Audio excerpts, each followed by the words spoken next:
Mm, I already.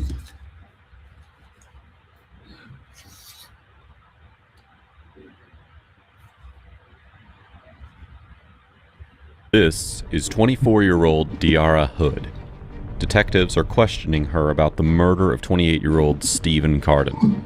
But she isn't the only one in the hot seat. 3 people are connected to the same murder, and detectives are about to turn them on each other. They got something to do with it. You feel me? They try to put it on me. JP is a fucking killer. Like, don't fucking trust him. Like, I'm not like that. I'm not a person, to hurt anybody like that. I understand. I believe you. I mean, I'm not that person at all. None of them realizes what the detectives have prepared. A masterclass in interrogation. So which story, which story do you think matches up better? Do you think his story matches up or your story matches up? It was just after 1 a.m. on July 29, 2013, when 28-year-olds Stephen Anthony Carden and Thomas Smith wrapped up a visit to a local strip club. From there, they drove to a bar in a part of the country that neither of them knew well. A decision that would mark the beginning of a night that quickly spiraled out of control. By 7 a.m., police were responding to a report of a suspicious man lying in the parking lot of an apartment complex. Officers arrived to find a trail of blood smeared across the pavement, leading them straight to Carden. His nose had been shattered, and a bullet had pierced just beneath his right eye. He was pronounced dead at the scene. Thomas, meanwhile, regained consciousness after a blackout, confused and barely alive as paramedics lifted him into an ambulance. Faced with one dead man, another gravely injured, and no clear explanation, detectives were left with a chilling question. How did an ordinary night out end in such brutal violence? That night at the bar, Carden had noticed Deara. Charmed by her looks, he walked over, and after a brief conversation, the two exchanged numbers. They agreed to meet at her apartment later that morning. But what Carden didn't know was that following Deara would soon become the worst decision of his life. Well, listen, I don't have any warrants or anything on you right now, okay? But obviously you're in custody, you've got the probation thing. So before we can talk, I'm gonna read your rights, okay? So just let me know, I'm gonna read these. If you have any questions, stop me and let me know if you understand these, okay? You have the right to remain silent. I guess we just wanna get some background stuff really quick. So this Summer Ridge Lane, how have you stayed there recently, or where have you been living recently? where they got me from, the address that they locked me up from, I guess. That was as of yesterday, Johnson Road. Okay. How long have you been staying there? Probably for just like a month. Been staying there for about a month? Yeah. What about before that? I know you kind of been just bouncing around, it sounds like. Hotels and stuff. Hotels. How long have you been doing that? Ever since I left my house, really. How long do you think that's been? Just roughly. Probably like 6 months. About 6 months or so. Well, I guess we'll just jump into it and I'll kind of give you an idea of the main things we want to talk about, okay? Mm-hmm. Your name has come up in some cases that I'm working here in Gwinnett County, all right? Like I told you, I don't have any warrants on you. I'm not the type of guy, I know we've never met. I'm not here to play tricks on you or try to, play any games with you, okay? That's just not me. I'm not the type that's going to yell at you and slam my fist and do all that. I know people have a vision in their head sometimes of what detectives do, but I just want to ask you about some of these things. I'd like to get your side of this because obviously there's always two sides. Mm-hmm. So I want to have a conversation with you and just see if you can help me out with some of this information. I want to talk about the homicide. Okay, that happened. Homicide, yeah. The case I want to talk to you about happened back at the end of July. Do you remember where you were living at the end of July? You don't? Not really. Would it, I don't remember. If I said I thought you were living in Highland Walk off South Norcross Tucker, does that ring a bell? I mean, I've stayed there. Like, I stayed in there with a friend a few times, but I wasn't necessarily living there. I would just in and out. The night that I was wanting to talk to you about is there was July 29th is the night. There was a guy. Do you go to any clubs or anything down in Atlanta, like off Buford Highway? Some like. Which ones do you typically go to? I used to go to like Chaparral a long time ago, and now I go to like Confetti's or like El Ocho and like what is that one? Like I know people that work in Tropicana, like, but really I don't go because they don't really let the people that I hang out with. They don't let us in. So. You ever been to Don Pollo? Yeah, I've been there before, but I don't go there because that's one of the places where they don't let us in. Like they wouldn't let they won't let my boyfriend in, or like the guys that he be out because they look like cholos. You know what I'm saying? They wear baggy clothes and stuff like that, so they're not gonna let them in there. Okay. You ever go to the Big Pony? No. No. Okay. I'm not really into that. Well, the stuff that I was hoping, and this is kind of where I really want your help, is on July 29th, 28th, and 29th. Somebody got your phone number and I guess was having some conversations with you and was coming to meet you over near Chelsea's apartment over there. Basically, that guy ended up getting shot and killed. Okay, long story short. A conversation with me. Yeah. So there's a lot of gaps, and I have a lot of the answers to some of the questions, but if you're not subscribed, that's where I really want, because I've been working on this pretty solid for a few months now. Okay, I know a lot about you, probably a lot more than you'd like me to know about you and about your friends and stuff like that. And I've done a ton of research. I've gotten a ton of records and phone records and this and that, and I have basically a group of people that are associated with this, and what I'm trying to do is figure out who played what role. Okay? I don't know if you were there and saw this, or if, I don't know the details around that. And that's what it's very important for you to help fill me in on this. I don't know nothing about no shooting, nothing like that. Okay. And like, to be honest, I meet a lot of people. And like I talk to a lot of people, and like if it's just some guy, like I don't know, like what was it about? Like what I'm saying? Like what was it about, drugs or? Let me run some stuff by you real quick. Your old phone number. I've had a lot of numbers. Okay. So I really can't really. Well, I mean, this is a bunch of your text messages from that number. And there's stuff in here that I'm sure you'll recognize, like talking to Psycho, your friends, Devani, stuff like that. Okay. Mm-hmm. Most of these messages are back and forth between you and Tyler. Okay. So these highlighted messages are of interest to us because those are messages between your phone and the person who was shot. So that's what we're talking about. Is where person like that was shot. Like, let me see. You ever remember meeting that guy? I feel like you don't know. I can't really too much say, but I do remember meeting these white guys. I remember meeting some white guys, and like they're really like they were trying to prostitute or some shit like that, or like really like I had like really just wanted to hang out with them to make money off of them. But Happy New Year. like they never ended up showing up. Like I don't know, I was on the phone with the guy, and then I just heard a bunch of fucking ruckus and shit, and like the phone cut off. And where I was gonna meet him at, I was there. And I was in Chelsea car, but nothing happened. Like he never showed up, anything like that. And then that's when I seen like on the news the next day what happened. Okay, let's start the game. Did you meet these guys at Don Pollo? I met them actually like around the street in the parking lot because the other clubs that I go to that I told you about is right next door. Yeah, it's like, all across the street. It's across the street. So I met them in the parking lot, and like I sold them drugs. You sold drugs in the parking lot. What'd you sell them? Some coke. Okay. What was the plan after that? Why were you still talking to them? Like because like they had money and they wanted more? I wanted, yeah. You know what I'm saying? Like they were talking about partying and stuff like that. So I mean, like really, like me being a young girl, like, I'm not new to the streets, obviously. So I already knew what they really wanted was sex. You know what I'm saying? But in my mind, I just wanted money. Like like I just wanted to like You're a kid at that point, right? You need money. Like I just wanted to basically like sell to them. You know what I'm saying? I understand. Trust me, this is not like you said. You're not new to the streets. We're not new to doing this. Okay, it's I mean, like, it is yeah, what it it was a coincidence or was that weird? Hell yeah, that was weird as fuck. And I like freaked out about it at first, but Like, you meet So a you lot of met, people, you don't was never know. he was with another guy? You said there's two Yeah. guys? Like, I didn't talk to him. So who were you with that night?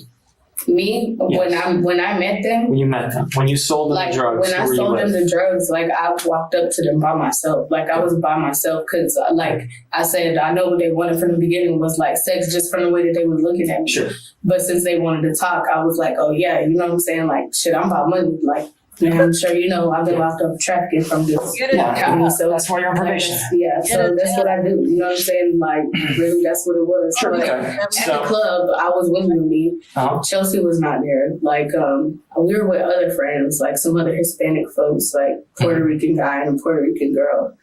But like, they were all on the other side, you know what I'm saying? Like somewhere else. Like when I walked up to them and I just told Lumi, like, hold on, that it was just business, So then you sold them the stuff, got their numbers. Where did you go after that?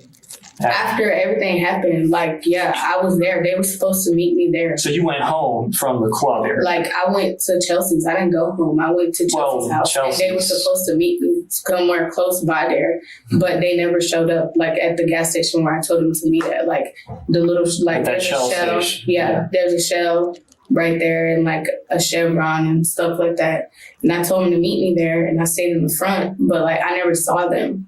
So the plan basically met them. They were going to come. There was no specified Yeah, what like, they were it going was to no... buy or if they were wanting. It was kind of like, unclear well, what they wanted. It really sounded like they wanted sex, but of course they wasn't gonna get that. Of course, like, I'm looking at you like you're doing dope, so of course I could probably finesse you into buying more dope without giving you sex. You know what I'm saying? Yeah. Like, really, that's what was on my mind. Even if the detectives wanted to lean toward her innocence, the facts weren't helping her case. Just the day before, Diarra had been arrested in a bizarre case involving her and several others robbing a landlord of rent money. That alone made investigators question whether she was truly just a random woman that the men met at the bar, or if she was someone who was playing a much deeper role. And then when you got back to Chelsea's, do you remember who all was there? You said Dub was there, JP. Oh no, Dub was never around. Like, Dub has been locked up during all this time. That's just how I know Chelsea. He lived there at first, but he got locked up. Where was he locked up? He's locked up in DeKalb. He was locked up. Okay, I can check that. That's fine. He was locked up. And then you think JP, Dre, JD, you think they were there? Yeah. So then when you... And I think Jason might have been there. I just remember his name. Jason. Yeah, he might have been there, but I'm not really sure. So when you get to Chelsea's, they go walk. Do all of them go to walk? No, not all of them. But like the people that know them, like I think like Jason, JD, Looney, like because Looney had my money, of course. And like I think Jason and JD and like JP, they the ones that know them. Like that knew them. Like I don't really know anybody over there like that. So you think they went out just to kind of re-up, or they like, going well, to get some more not dope, necessarily or- re-up, but like just to They get sell. me something to smoke. Okay, so they're just going Yeah. to find something. For Yeah, personal like use I at just that point. asked them to go get me some Okay. weed. Yeah, and like they would just walk because we didn't really have Right. a reason to use a car to go in the neighborhood. Sure. Yeah, it makes sense. Makes sense. According to the police report, Carden had asked Thomas to drive him to meet Diarra that morning. At about 5 a.m., just minutes from her apartment, they were stopped by Gwinnett County Police after Thomas drove without headlights. When the officer approached the vehicle, both men showed signs of being drunk. They had bloodshot eyes, slurred speech, and they smelled of alcohol. She got some great friends. Thomas was given a field sobriety test, which he passed. Carden, however, was visibly intoxicated, but since he wasn't the driver, there were no grounds for arrest. Concerned that they might still be under the influence of some kind of drug, the officer confiscated the car keys and instructed Thomas to call someone to pick them up. Had they waited at the location as directed, the rest of the morning might have unfolded very differently. But instead, the men left the area on foot and continued toward Diarra's apartment complex. Minutes later, they walked into the very place where the attack would occur. Okay. And so when you took her car, where did you go with her car? That's where I went. I went to go meet those guys to the plaza. You went, so To you the just drove up Mexican to that plaza. front thing? Yeah, I just went up to the front basically with with her car. And do you remember which shopping center that was? The one on the left, like when you come out to the left, you know, It's the one that's like right there, one in front right of the across shop. from Bananas? Yeah, that one. Okay. And so you went in there. Like I just stayed there, parked, like with the lights on the whole time. And it was like probably like 5:30. Like I'm sure a bunch of people saw me just sitting there in the car because I saw a bunch of Mexicans going and come from like, you know what I'm saying, getting ready to go to work, like getting in their vans, whatever. Like some people sit in their car, letting it start up. You know what I'm saying? There was people there, but I didn't see him. You know what I'm saying? I'm like, where are you at? Where are you at? And he was like, well, I'm not in my car. Like, I'm walking. And I'm like, why are you walking? Yeah, so what was he telling you about where he like, was? I thought he was just drugged up because he was like, I'm walking. Like, I was trying to find you. But I'm like, I told you to meet me in the front. Like, why are you trying to meet inside of the neighborhood? You know, I was like, I don't live by myself. Like, I would, like, you know what I'm saying? Like, so why are you trying to look for me? And I was like, come back to the front. Like, so the phone calls that you're having between him is trying to basically get both of you in the same place. Yeah, trying to meet, but it never happened. Like, because I told you, like, the phone call was just interrupted, and I was just like, I don't know, I just got skeptical, like, what the fuck is going on, you know? The surviving victim, Thomas, had given detectives a crucial piece of information. He explained that as he and Carden walked toward the front of the complex, two men in hoodies and hats had approached them and told them to follow them down the street to, quote-unquote, see something. So she said, Thomas said the situation didn't feel right, so he tried to pull Carden back toward the area where they had been waiting for their ride. But after that moment, he remembered nothing. When officers later found the men, neither had a phone, wallet, or ID on them. This was the first indication that they had been robbed. But who were the two men? Note this very important detail as you pay attention to what Diarra says next. forehead on her. And then you told us your boyfriend right now he goes by Looney, right? He's in DeKalb. He's in DeKalb. What's his real name? Tyler Do you know his last name? Estrada. Okay. How long have you guys been going out? Just stupid. Seeing each other? About a year? You could have got a job at McDonald's. Is he a pretty good guy? Burger King, Yeah. Never met him. He's never been in trouble. Chick-fil-A, Walmart. This is the first time being locked up. Instead, Well, she not the first interrogation time, like, he's been locked being up for like interrogated over driving murder. without a license, but that's First real crime, I guess. Yeah. Driving traffic stuff seems to be kind of different than crime, you know. yeah. What Diarra didn't realize was that the detectives had already dug much deeper into her life than she could imagine. They discovered that the robbery that she had been arrested for the day before wasn't random at all. Crazy. She and her boyfriend, Tyler Estrada, aka Looney, had carried it out together. The same boyfriend that she insisted had never been in trouble. This forced detectives to widen their view. Meanwhile, investigators have much more damning evidence on Diarra. Just 2 weeks after Carden's murder, Gwinnett County officers responded to another armed robbery. This time, the suspects were caught, and a Glock handgun was recovered from one of them.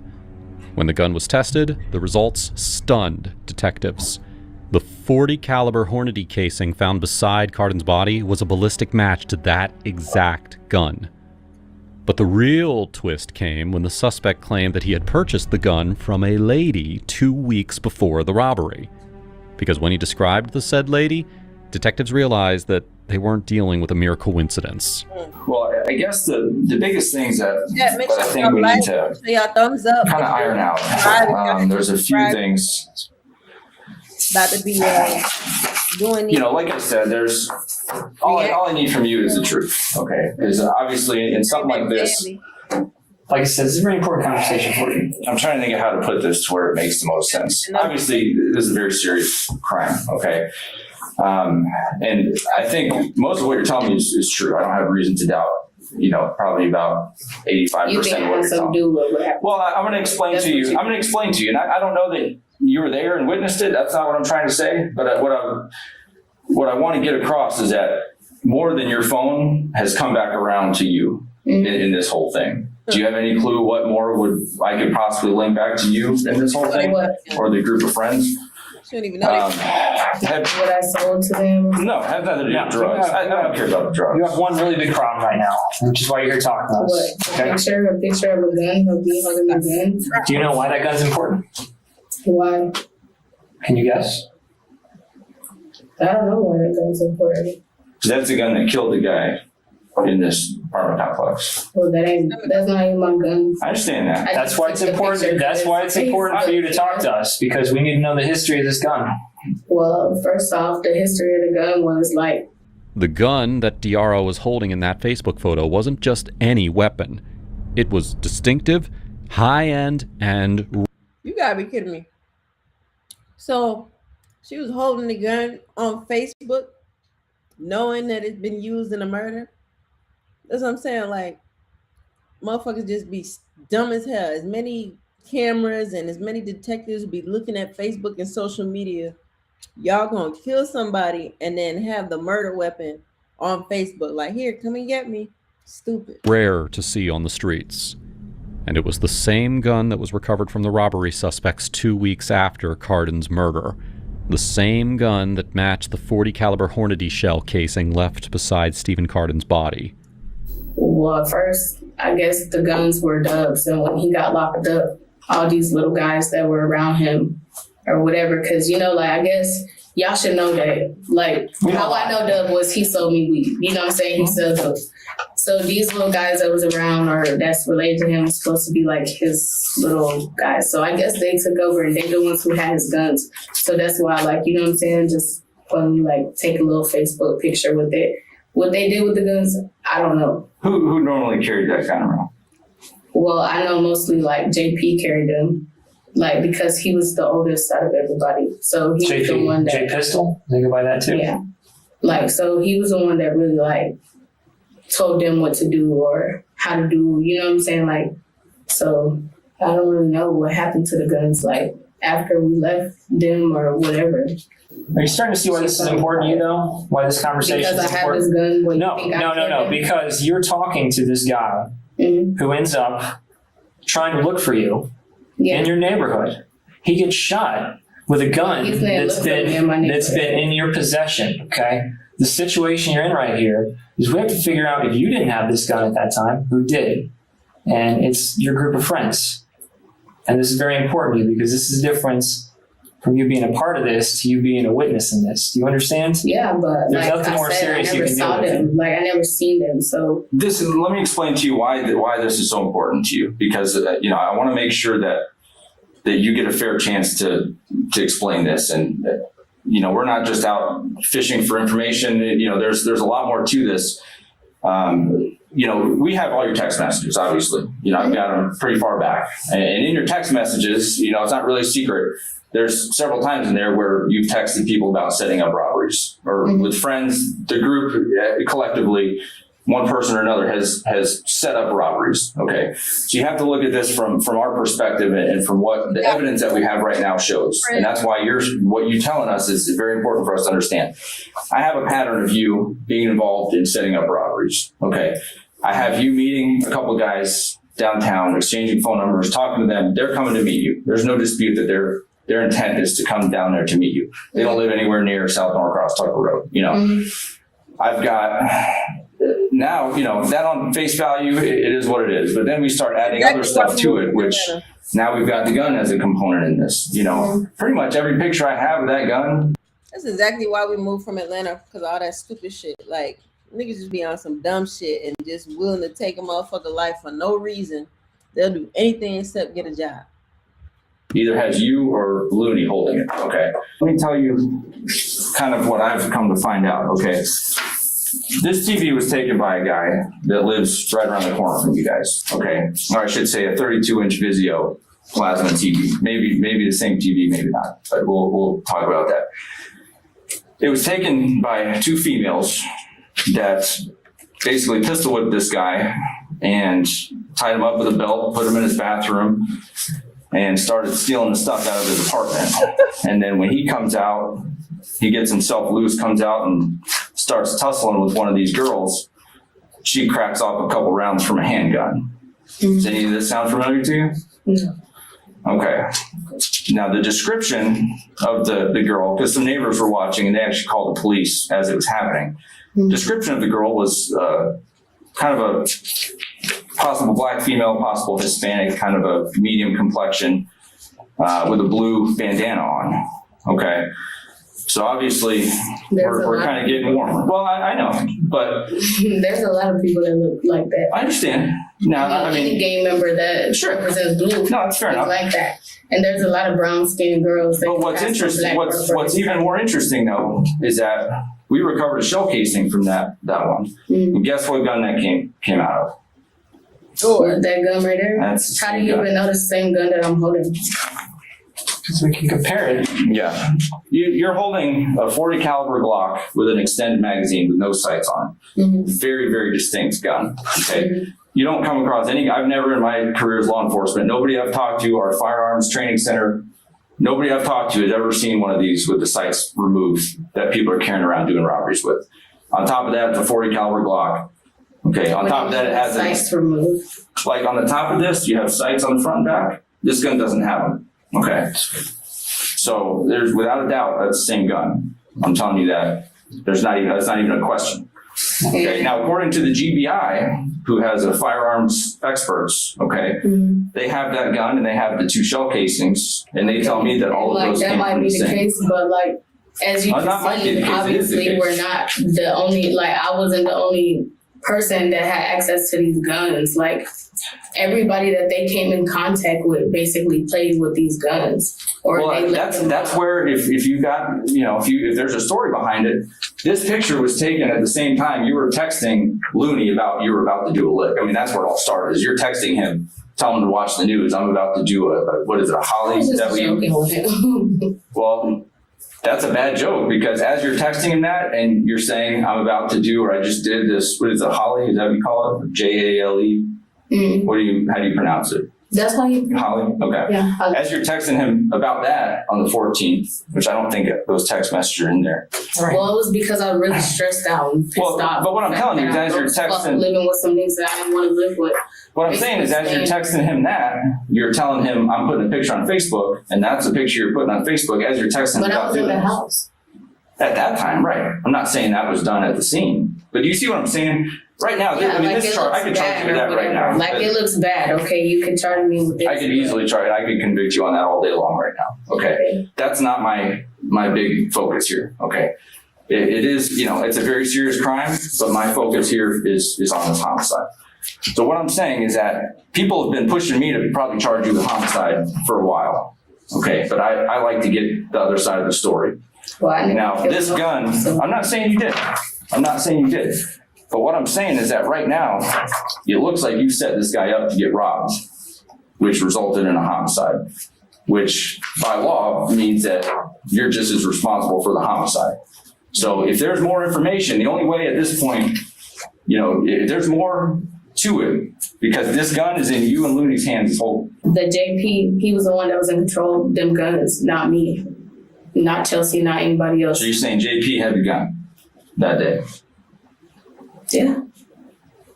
So I know her stomach dropped. I know her stomach just dropped. I know her stomach had to drop. I know she feel like, damn.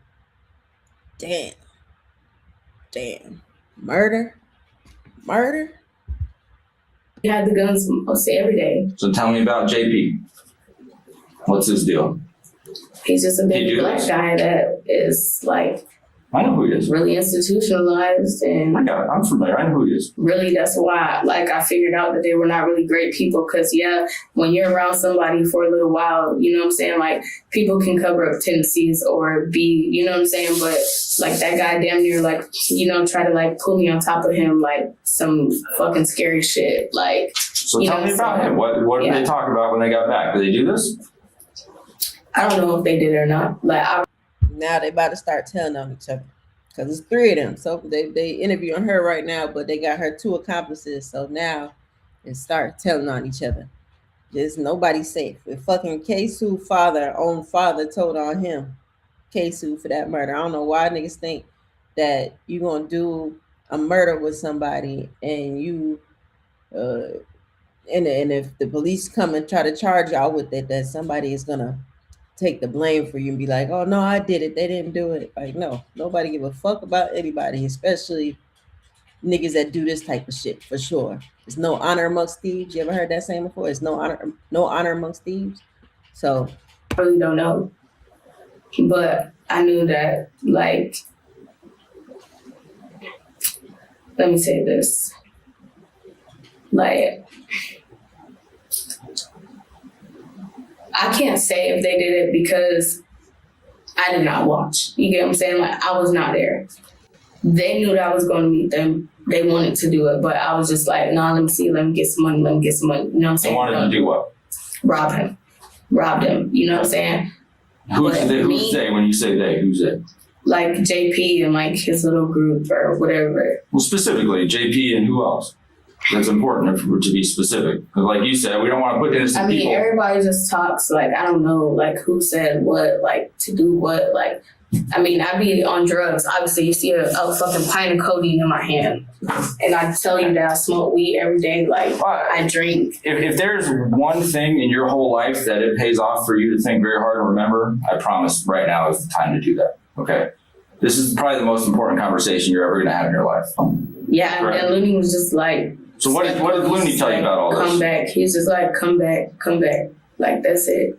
She's not about to have a life.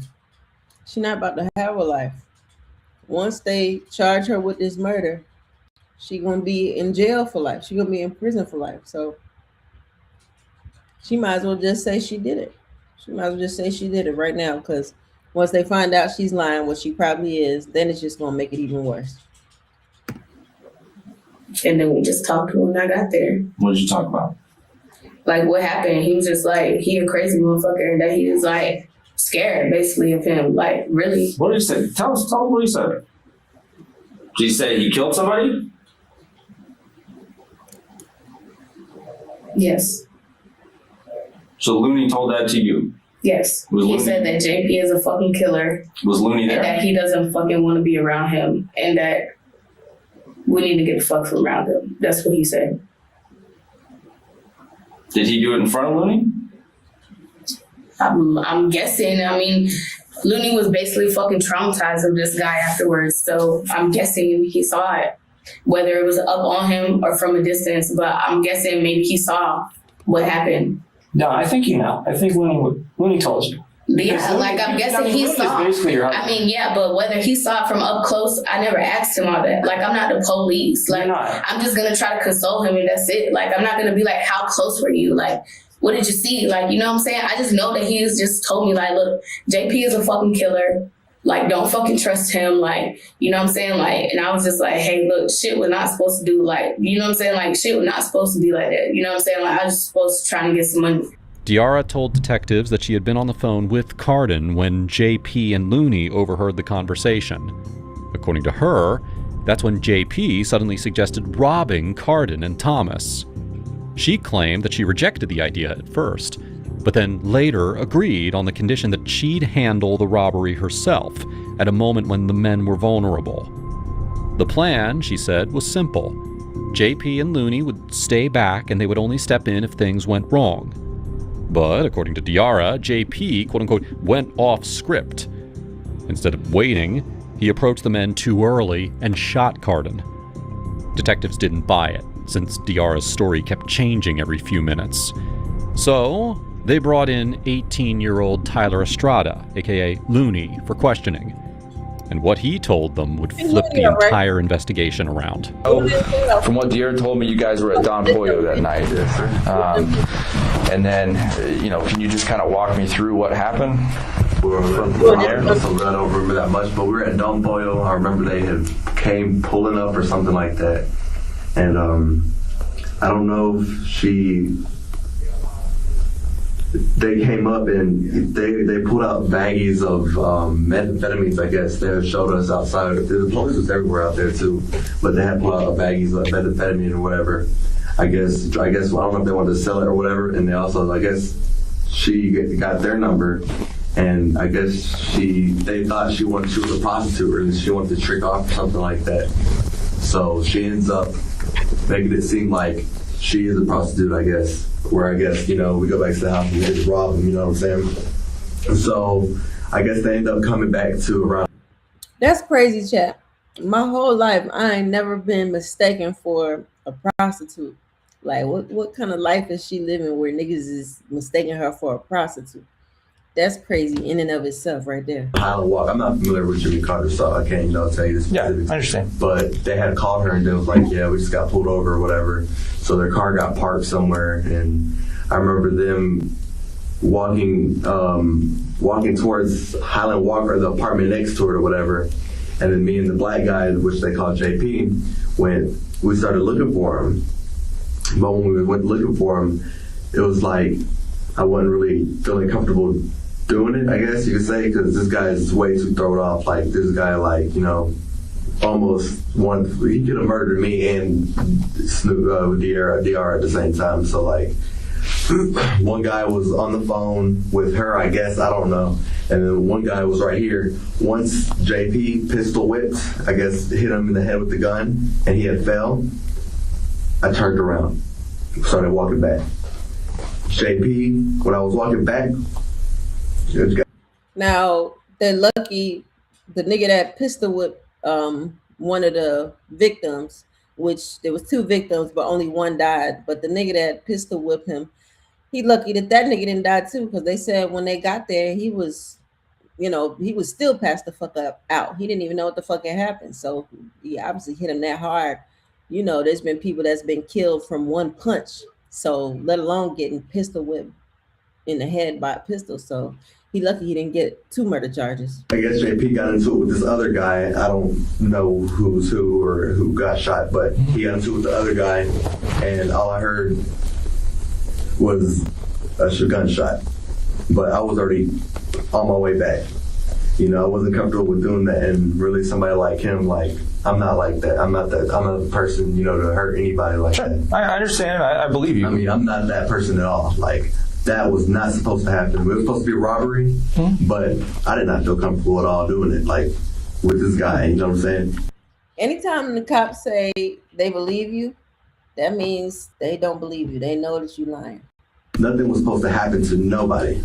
Detectives were confident that Diarra was involved, but they still didn't know how deep it went. Meanwhile, both Diarra and Estrada's stories pointed to JP as the mastermind and killer.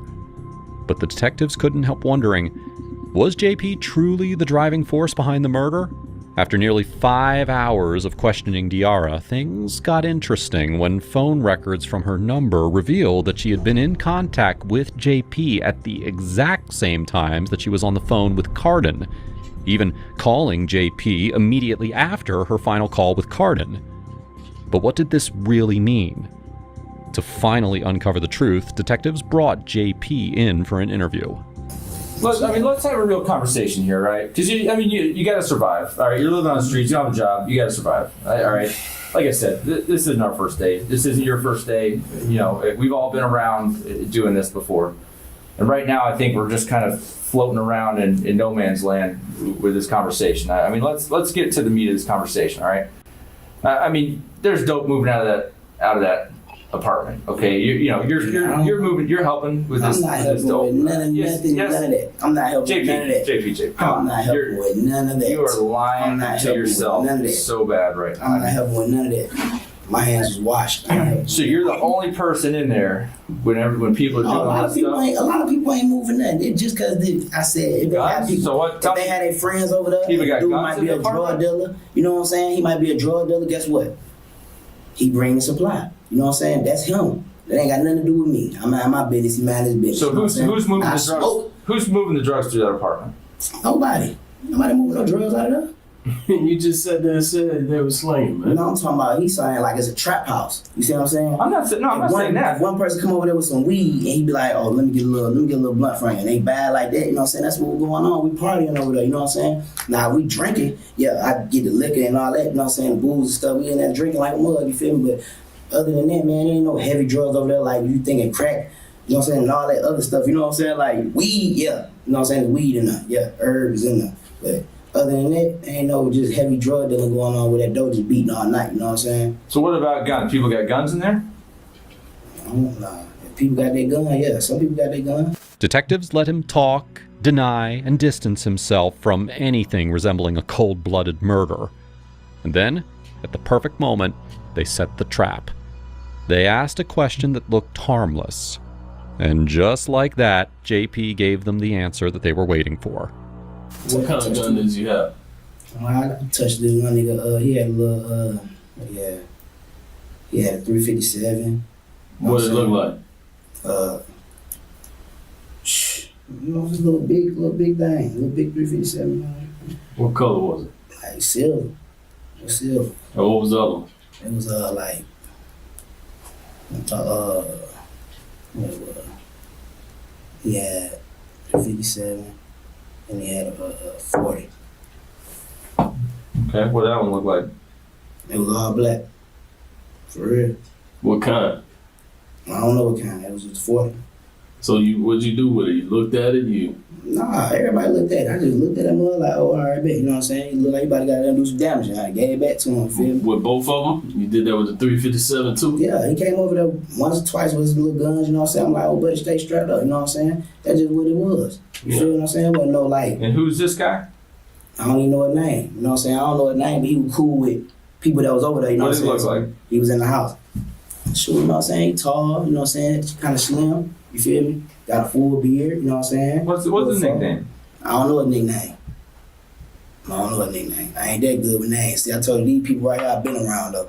You know what I'm saying? The last little people I just met. So, you know what I'm saying? I better tell you their name. You know what I'm saying? I ain't flexing to you. Them people's names right there. So why are all these same, you know, everybody's telling me that you're the guy with the guns, and why are all the guns are coming back to that house, to your McCord Livesey house? Who in there? Ain't no guns in there. Y'all just ramshacked that without nobody knowing. Ain't nothing in there. Ain't no guns in there, man. Who in that house would have been receiving guns? Nobody. Nobody? Man, ain't nobody in there playing with no guns, man. So if I told you that I had text messages from people giving that address, specifically you texting people giving that address saying to bring guns over there, would that be a lie? You probably wouldn't. But I'm saying probably or wouldn't, because you don't sound very confident. You said if let me explain this to you. Let me explain this to you, okay? I'm not going to go through everything I've gotten here, all right? This is half of my case file. The other half's on my desk, all right? This is not my first day working this, all right? I've been getting court orders, search warrants, all kinds of different warrants. I've been tracking phones. I've been mapping phones. I've been doing all kinds of different shit on this case, all right? Mm-hmm. This is not day one. I don't just come pick you out of the blue, okay? The judges don't just hand out murder warrants like candy, all right? No, there's a reason. Listen. Hey, stop. Shooter. Let me talk, okay? I let you talk. When I talk, I just ask you that you let me talk, all right? We got to give and take here. Right. So what I'm trying to tell you is that there's a reason why we're sitting here having this conversation. It's not an accident that you're sitting here in this seat. That. Okay. I ain't know that. I know that. I've got all your text messages. I got all the other people involved in this text messages. Okay. I got a lot of conversation. I know a lot about you that you probably wish I didn't know about you. All right. That's just being straight up. All right. I want you to be straight up with me. I'm going to be straight up with you. But all this denial crap is not getting us anywhere. All right. Right now, I got people putting a gun in your hand executing somebody.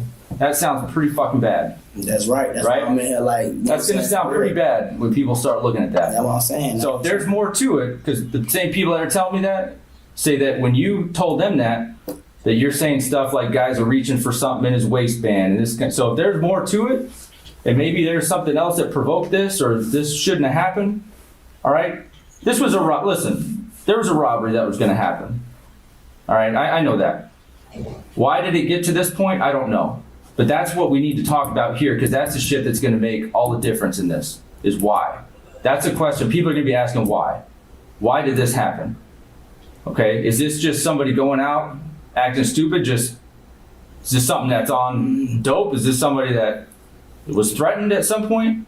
That's the kind of stuff people want to know, and that's what's going to make the difference here, all right? So that's what I need to talk to you about, and that's where our conversation comes into play. I know a lot. I know all the questions I'm asking you, I'm trying to see if you're going to tell me the truth. JP believed that the detectives only had word-of-mouth accusations, nothing concrete. He couldn't have been more wrong. His phone records told a completely different story. Months of messages between him, Diarra, and Tyler showed the trio planning robberies, coordinating escapes, dealing drugs, and splitting profits. To detectives, this revealed a pattern of criminal partnership. But even with all of that, JP refused to admit that he played any role in what happened to Stephen Cardin. Hit that notification. They got something to do with that. You feel me? And they try to put it on me. Well, what's funny about that is that the people that are saying that admitted to what they did in this. Hey, right now They put themselves where they are because they admitted their part. They admit all the way. That's what I'm trying to tell you. Well, that's where you come in. If there's more to it, that's why I need you to somebody tell me. gonna try to make somebody else be the shooter if they don't want to go. Goddamn, gonna do their time. You feel what I'm saying? If I'm out here knocking heads off, man, I ain't worried about doing no time, man. See what I'm saying? That's what I'm saying. If you got the courage enough to do something like that, you feel me? You gonna do your time. You see what I'm saying? That's just what it is. That's just where I come from, Detroit. You know what I'm saying? You're gonna do your time. You see what I'm saying? Period. Nah, this what's going on right here. It's some real lame junk, like, you know what I'm saying? Like, I just like crazy, man, right now. So where, I mean, you told me earlier that you remember you're in the complex, you're staying there, whatever, when this, at the time this happens. Okay, so I mean. I wasn't standing there when that was going on. See what I'm saying? So where were you? That's what I'm trying to add. I'm trying to give you a chance to tell me where you were. I come over there and chill. She need me to open the door, unlock the door, whatever, you feel me? She had her new friends over there. That she had whoever she had over there, and I wasn't messing with them at all. You see what I'm saying? I come in, high by to them. You see what I'm saying? We might hit each other up. They might be looking for something. And I'd be like, okay, I know buddy right here got it. You know what I'm saying? Okay, that ain't nothing. It's a friendly conversation. But far as when they talk about some, okay, I tell them, what I say? So you talking about, you know, I think I know exactly what text you talking about bringing some guns. Tell me about it. Let me see. Cuz, all right, boom. My homegirl had got robbed. Which one? Old girl that I told that I just had been. She had got robbed. Which girl? Stupid. Okay. She had got robbed, and then she was like, oh, I need a gun, you know what I'm saying, or whatever. I need you to hold me down with a gun. I need a strap or whatever. Boom. So she came and she had got a strap. You know what I'm saying? But that wasn't dealing with me. I just had, you know what I'm saying? So she got a gun from you? Where she could connect with him, you feel what I'm saying? So that's all that was, though. So what? I mean, tell me about it. So I'm saying she would take. So why would she come to you to get a gun? She knows that you know people with guns. Yeah, that's what it was. She knew I knew somebody. So you hook her up with a gun, and then what happens? Nah, she was just gonna protect herself. Where are these text messages That's coming? all it was. She was protecting herself. I don't know. You know what I'm saying? I don't know what was going on with her. I didn't know what it was. After I met them two, it was over with. You know what I'm saying? After I met them two, it was over with. You feel me? Whatever her and whoever she got with her got going on, that's between them. That ain't got nothing to do with me. For real, nothing to do with me at all. And I get on the stand and tell them off to their face. It ain't got nothing to do with me. Off the muscle. Now, I don't even know how the hell everybody talking about something. It's me. You feel me? Because I ain't even know nothing about that. Straight up. Is it possible that everybody's saying that because it is you? Nah, it ain't me. So your phone records put you there. What would you have to say about that? And my what? Your phone. My phone records put me there? Yeah. What you mean? I said I was over there. When this happened? When it happened? Yeah. I'm saying I was over there the night before. Anything. I'm saying I'll be over there every night. So I don't know. I don't remember the date of this though. That's what I'm telling you. I don't remember the date of this. It's July 29th is the date of this, just so we're clear. July 29th. Yeah. Detectives, however, came prepared. Not only did JP's phone place him in the area of the crime, but Thomas Smith, the surviving victim, had gotten a very good look of his attacker before he blacked out. He described one of the attackers as having cornrows and distinct facial tattoos, and the detectives couldn't ignore how closely that description aligned with JP. These two guys before they got killed? Is there any reason? Who? Did you ever, the two victims in this case, is there any reason why you would have had a conversation with them as they're walking around the complex that morning? Man, I ain't never had no conversation with them. No? No. Interesting. How long you had them tattoos, man? How long I had them? Yeah. Since I got out. You had them a minute, right? Yeah, since I got out. There's not many people. Y'all know what they call a cell phone? Because if your ass do a crime with your phone, you're going to end up in a cell. That's why it's called a cell phone. Walk around with 343 and 187 on their face. But at the same time, if I'm doing any kind of dirt out there like that, I'm not anybody to see my tattoos, man. That's what I'm trying to tell you. So what, you gonna mask up? Man, what?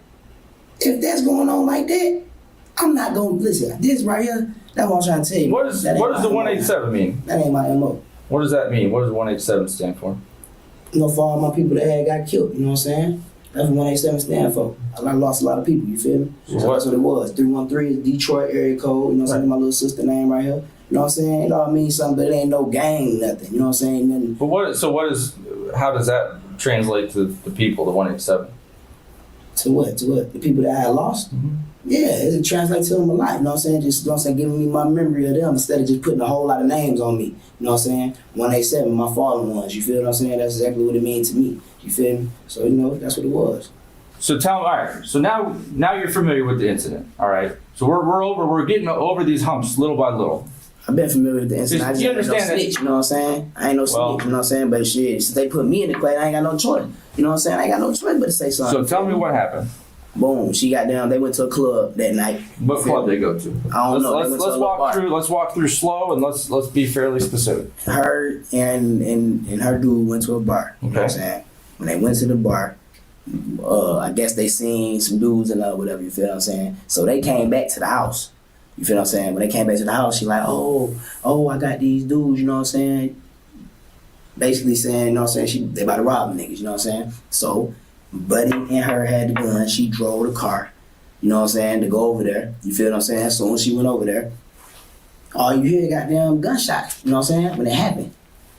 The nigga come running to the house, you know what I'm saying? I tell the nigga like, damn, bro, what the fuck going on? You know what I'm saying? He like, oh shit, man, nothing. So Chelsea ass at the damn door, and she's thinking I'm coming in with this nigga. I'm not coming in with this nigga. I'm already hearing the shot, so I'm trying to goddamn get to the door off the muscle anyway, you know what I'm saying? 'Cause I know something going on with them two, and I know they just took her car. You see what I'm saying? So boom, he come back to the house, oh man, shit, it's a wrap. I'm like, what's up?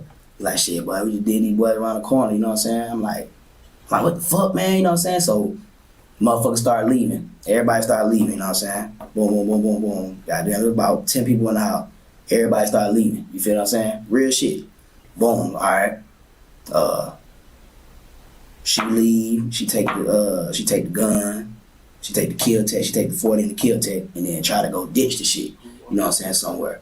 So, you know what I'm saying? I'm like, damn. I'm telling her like, why the fuck you gonna take my people's gun? You know what I'm saying? 'Cause my people's gun. You know what I'm saying? But she just always had the shit. You know what I'm saying? Just like you see in the fucking picture, she got the damn gun. You know what I'm saying? That's why I say they been had the damn gun on them. You feel what I'm saying? So boom, all right. So what happened? Motherfucking, they took the little shit, burnt the little whatever the fuck they did with the clothes, whatever the fuck they did. They got the guns and took to her sister's house, buried them in the ground or something. But she had to move them because she said she was on probation, so she thought she had a warrant at the house. You know what I'm saying? So guess what she do? She came, took them to my auntie house because my cousin had one of his shit back. You know what I'm saying? He like, man, let me get my shit, man. Why the hell y'all got my shit all, you know what I'm saying, way over town? You know what I'm saying? So they brought. The dumbest shit to me is, ain't none of these niggas asked for a lawyer. If you being charged with murder, the first thing you should do, I don't have anything to say, I need a lawyer. They just telling everything. They're just making it easy as hell for the police to fucking do their job and lock their ass up. You know what I mean? At the end of the day, you know, if they had requested a lawyer, maybe shit would be lessened on them, you know what I mean? Because then the cops would have to leave it up to forensics instead of having this confession. But because they didn't ask for a lawyer and they got all this confession, you know, combined with whatever forensic evidence that they have, it just makes the cops' job easy for themselves. They just doing the police work. You know what I'm saying? So God forbid any of y'all ever find yourself in a situation where you being accused of murder, shut the fuck up and ask for a lawyer. Brought it back to my auntie house, you know what I'm saying? That's where we had it at. That's where you see them text messages going back and forth about guns and everything, because she was trying to get the shit back because she didn't want us to have that gun. See what I'm saying? She was like, I feel better with me having that gun than y'all having that gun. You know what I'm saying? Because she felt like, you know what I'm saying? So she could take the damn, you feel me? That's what it was, bro. That's exactly what it was, and I can understand to say that shit. And that's real, man. And he was motherfucking mad because dude was tricking off with his girl. Like, that's how fucked up in the head he is. You see what I'm saying? And anybody that tell you that shit, man, you can ask them how many times they argue about bullshit, about niggas that she trying to talk to at the club, and he getting into fighting or trying to shoot somebody. You feel me? She just shot at this nigga in the breezeway before. You see what I'm saying? Like, it's just shit like that that's going on. You feel me? So how the fuck would they be like, I'm the motherfucking one? You see what I'm saying? That's what I'm saying. That's what I don't get, man. Straight up. And I'm trying to find out, man. I'm telling you, it's real. At this point, the detectives had enough puzzle pieces in order to see the bigger picture. They believed that Tiara acted as bait luring Cardin and Thomas to the apartment complex under the pretense of selling them drugs and sex, while the others waited for a sign to attack. But one question still remained. Who actually pulled the trigger? Thomas might have seen JP strike him, but he was unconscious before the fatal gunshot, so the killer's identity was still unknown. Phone, nobody talked about robbing these guys? No, she was talking about fucking, and then he was like, I'm robbing these niggas. That's what he said. Remember I told you he said that shit. He just came around the door to me, I'm like, rob these motherfuckers, fuck that. They trying to see, what if she really was goddamn a stripper or something and they wanted to take her and fuck her? No, so he get mad at shit like that. He let his emotions get into it because he really loved the girl, man. And you can ask anybody in the house. Anybody name I gave you, or anybody that was around that shit knew that them motherfuckers down there, he'd kill for her ass and she'd kill for him down there. She had to rap on the nigga, man. Put it like that. You know what I'm saying? He'd do anything she tell him to do. You feel what I'm saying? Just like that. You feel me? And that's how it was, man. That's exactly how it was. So by what you're saying, Jason and JD should be able to vouch for you and say that you were in the apartment during that time? Yeah. They should be able Well, I'll tell you that I just talked to both of them. Those were the two guys I talked to back at your house. What do you think they said? About what? Depending on what you ask. About this whole situation, this day, and who was where during this whole time. Oh, they probably said they don't know. What do you think they said? They probably said they don't know. You think they put you in that apartment? Mm-hmm. They should have. If they didn't, shit, they probably don't know, man. They should have because they should cover for you, or they should have because that's the truth? They should because that's the damn truth. For real, man. I don't know, shit. They didn't, then they didn't. You know what I'm saying? I can't do nothing about that. All I can do is tell you what happened. And I'm telling you what happened, you know what I'm saying? You're telling me a story. You're telling me, like I said, I don't know that you're telling me what happened. You're telling me a story about what happened. I don't know that what you're telling me is necessarily 100% true, but you're telling me something. Yeah. We're getting close. That's something on a positive note. We're definitely moving in the right direction. Well, I'll answer the question. They didn't put you in the apartment. They didn't. So that kind of sucks. That's not good.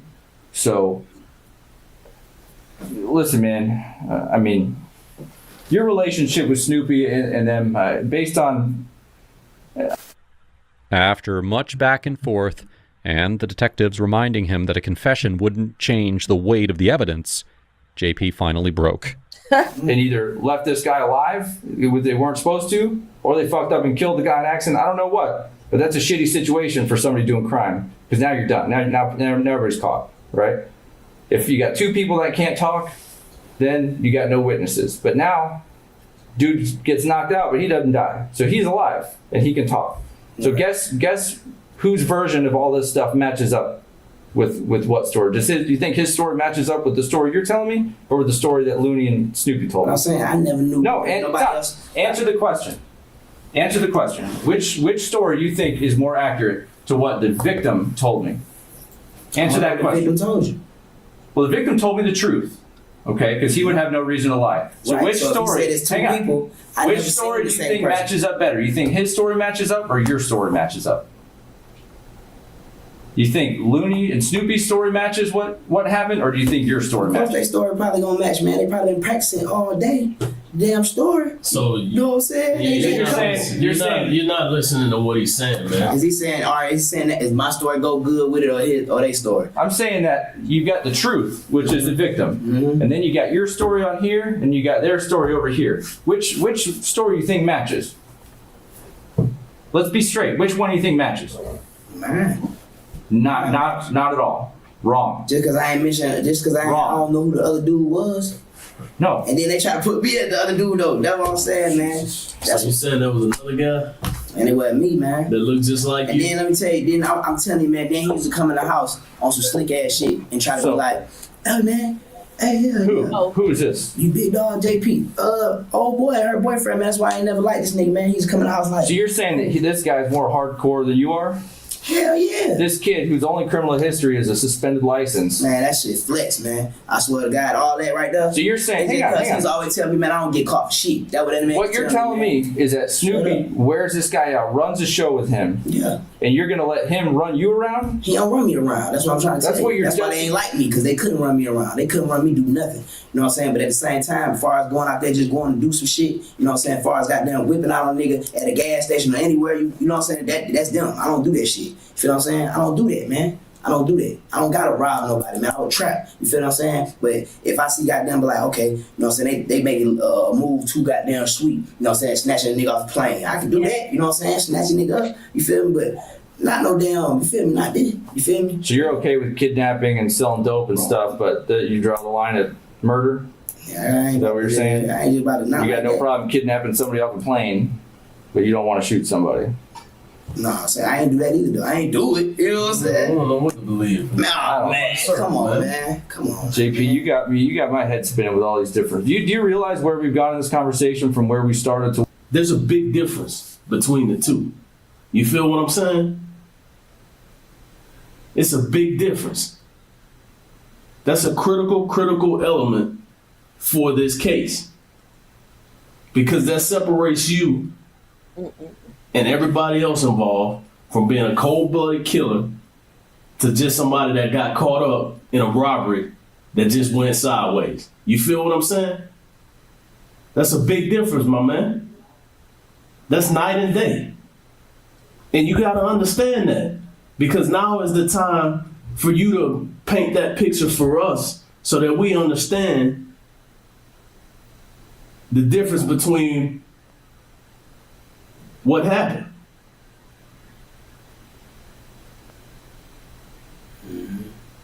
So was it a robbery and shit just went sideways, or what? Was the cat reaching for something and you thought he had something and you wanted to get him before he got you?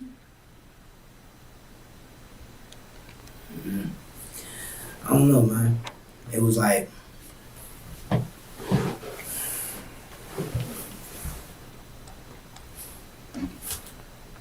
If that's what it was, man, it is what it is.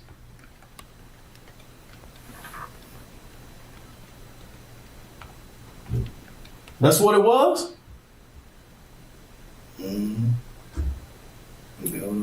That's what it was.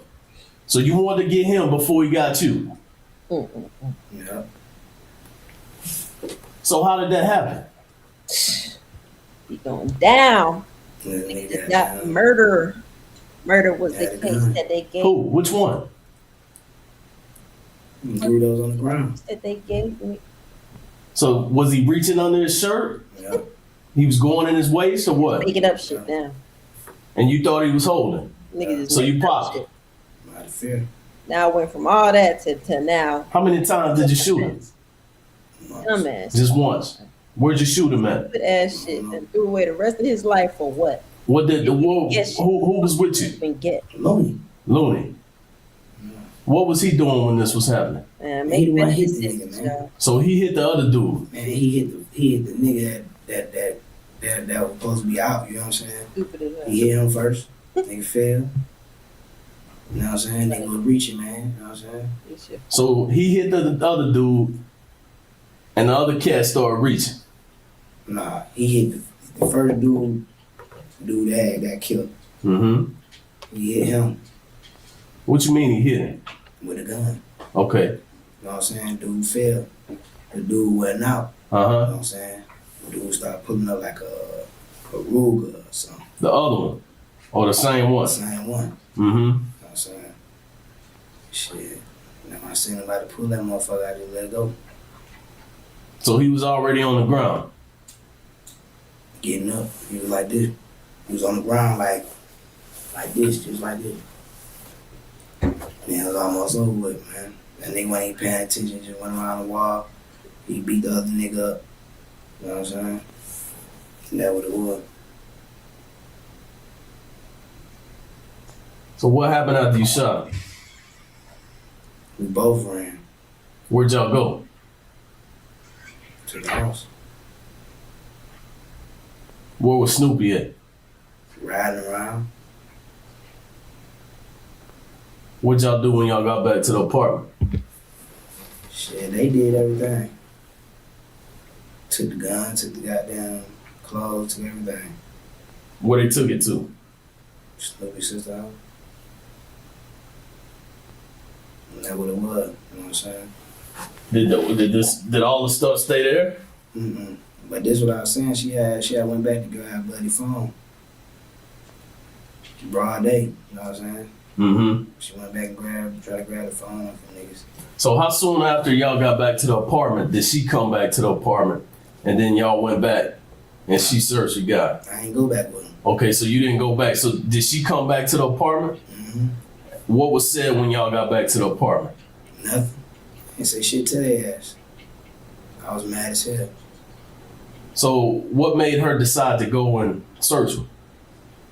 Cause her boyfriend, she just wanted to protect him. So he told her to. Yeah. Who went back with her? Shit, I think Chelsea was riding with her. Somebody else was riding with her. I ain't go with her. Mm-hmm. I stayed my ass in the house. You know what I'm saying? And all that shit that was going on, I was like, shit had me blowed. You know? Did she call you after she got done searching? She ain't called me. Did you ever talk to her afterwards? Yeah. When? She was trying to get them down. She was trying to give them guns back and shit. And she was trying to come back and get them. You know what I'm saying? So what did she take from her? Man, they had nothing. That's why I said all that shit was like, they did that shit for nothing. Did he have anything in his pockets? Nothing. That like, probably like some ice. He ain't had that much ice. So did she tell you she took anything? Just a phone. One phone? Mm-hmm. What'd she do with the phone? I don't know. She just got down like, I don't know. Like they just both just got down. After selling the men drugs back at the bar, Diarra gave Carden her number and address, hinting at a possible quote-unquote good time. But she and her boyfriend, Looney, had other intentions. The couple went home and they put together a robbery plan with JP. But when it came time to act, JP escalated the plan. He confronted Carden and Thomas, and without warning, shot Carden in the face, killing him instantly before fleeing the scene. Minutes later, Diarra returned. She took Carden's phone and wallet, hoping to throw the investigators off. Instead, it did the opposite. The moment that the police found the phone in her possession, it tied her directly to the murder. On February 5th, 2014, Diarra Hood, Jovian Lannis, aka JP, and Tyler Estrada, aka Looney, were indicted on charges ranging from malice murder to armed robbery and aggravated assault. Diarra was tried alone in November of 2015. Although she was acquitted of malice murder and aggravated battery, the jury found her guilty on all remaining charges, and she was sentenced to life without parole for each felony murder count, plus 20 years concurrent for each aggravated assault charge and another 20 years for each armed robbery charge. If you found this case interesting, well then please check out my video on the serial killer's hostage that ended up being his accomplice.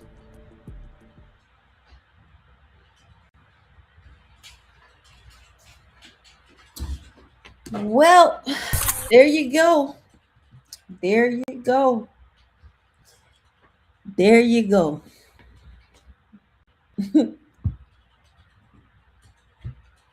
Don't nothing good come of hanging around, low vibrational people, a bunch of hood niggas that don't have nothing to fucking live for, don't have nothing to lose. Bitch threw her life away for what? For nothing. She could have been working any job, fucking driving for fucking DoorDash and Uber Eats. Okay, she don't got a license, fucking McDonald's, Taco Bell, Burger King, anything, babysitting, doing hair. It's a million different things that a motherfucker could do besides hitting licks and setting niggas up to rob them, for pennies and get caught and then spend the rest of your life in prison. So it's crazy, but the funniest and saddest part is the fact that there'll be people that know this, and they'll still find themselves in situations like this anyway, just because of the company that they keep. Because that's the thing about it. Even if you don't do bullshit, but you just be around the bullshit, you're guilty by association. So choose your friends wisely. Choose your friends wisely. Birds of a flock fly together. Y'all heard that saying? Birds of a flock fly together. Show me your friends and I'll show you your future. So make sure y'all like, make sure y'all subscribe, make sure y'all hit that thumbs up button. And I will be back on here tomorrow, probably a little bit earlier or maybe around this time. Okay. Y'all stay tapped in. All right. And we got new music coming very soon. Until the new music drops, make sure y'all listen to the old shit. Live Vicious, LYD Vicious, and Surfer Gold. $URFERR Gold. That's Lid Vicious and Surfer Gold. YouTube, Spotify, Apple Music, Tidal, YouTube Music, wherever the fuck you listen to your music at, you can find us. So check us out, y'all. All right, peace. Happy New Year's. Y'all be safe. Y'all be smart. Y'all be prosperous. And y'all stay healthy.